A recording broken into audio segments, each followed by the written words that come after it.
Oke, jadi di depan kita sudah ada diecast yang biasa dibilang kalau untuk anak-anak kelahiran 70 sampai ke 90-an itu mereka ngecap ini sebagai mobil-mobil penculik gitu kan.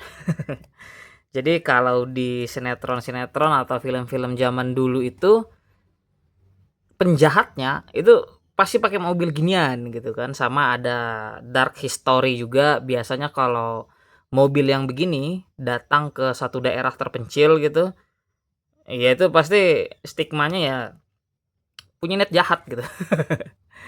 Ya padahal nggak gitu juga sih. Oke, jadi langsung aja kita nanti mau coba buat buka ini barang. Jadi ini adalah matchbox ya, ini adalah matchbox. Lihat ini ada bacaan Toyota Official License. Ini adalah Toyota Land Cruiser FJ40. Jadi mobil ini dulu sempat diproduksi pada tahun 1960-an sampai 1980-an tuh baru berhenti produksi kalau nggak salah. Ya sejauh yang saya tahu informasinya sih seperti itu ya. Dan ini penampakan dari kotaknya nih ya.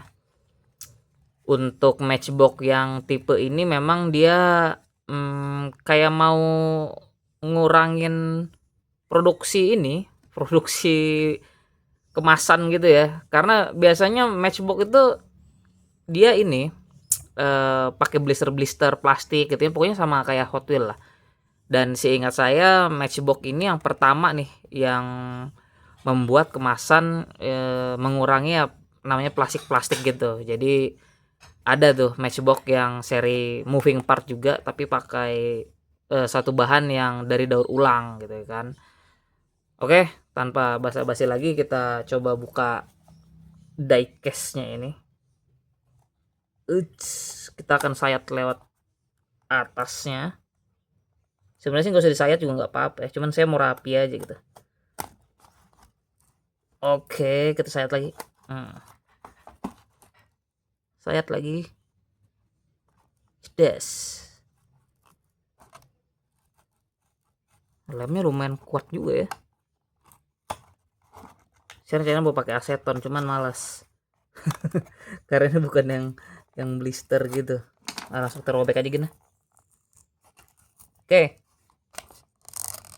Nah, bukanya aja agak sedikit dramatisir gitu ya kan.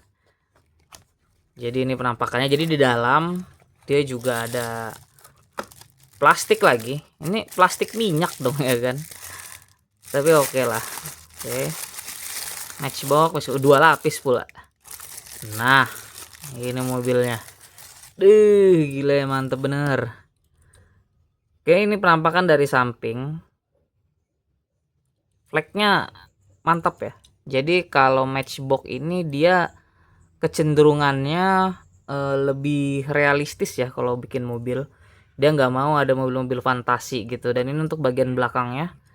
Untuk bagian belakangnya sendiri ada beberapa detail ya. Tapi pintunya nggak bisa kebuka kalau yang ini. Dan lampu ratingnya dia cat juga. Oke, ini juga bagian sisi sebelahnya. Dan untuk bagian depan, wish, oke, keren ya. Jadi untuk lampu dia kasih detailing, kasih dekal gitu kan, catnya lah ya. Kita fokusin lagi, oke. Dan ada tulisan Toyota. Ini bisa di zoom, kita zoom, set, oke. Nah, lihat sendiri ya. Jadi lebih detail nih. Sayangnya dia nggak buka kap ya kan.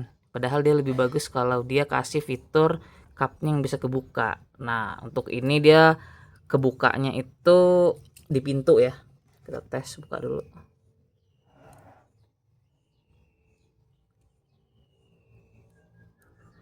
Ya agak keras ini. Nah dia kebukanya maksimalnya cuma segini ya. Ini buat interiornya kelihatan ya. Ini kita coba tes buka lagi sebelah. Wah ketutup, malah ketutup dong. Tutup dulu. Ya. Nah, nih dari sini. Setirnya ini setir kanan ya. Oke, ini penampakannya kalau dia udah kebuka semua. Klasik ya. Jadi buat yang pencinta mobil-mobil tua, pencinta mobil nostalgia ini wajib sih punya yang ini. Oke, keren. Kalau kalian yang kreatif biasanya sih dibor lagi nih. Dibor lagi buat, kok keras ini. Oke, tutup lagi. Kok jadi malah nggak bisa ketutup ini? Wah, gimana nih? Saya takut kalau maksa-maksa nanti malah malah rusak. Pokoknya gitu dah. Oh ya, oke, sudah ketutup lagi. Nah, ini penampakannya. Bannya muter ya, ser. Oke, thanks yang udah nonton. Saatnya kita kembalikan dia lagi ke plastiknya. Jangan lupa like dan scare cap. Oke. Sambil dia masuk lagi. Ya, thank you.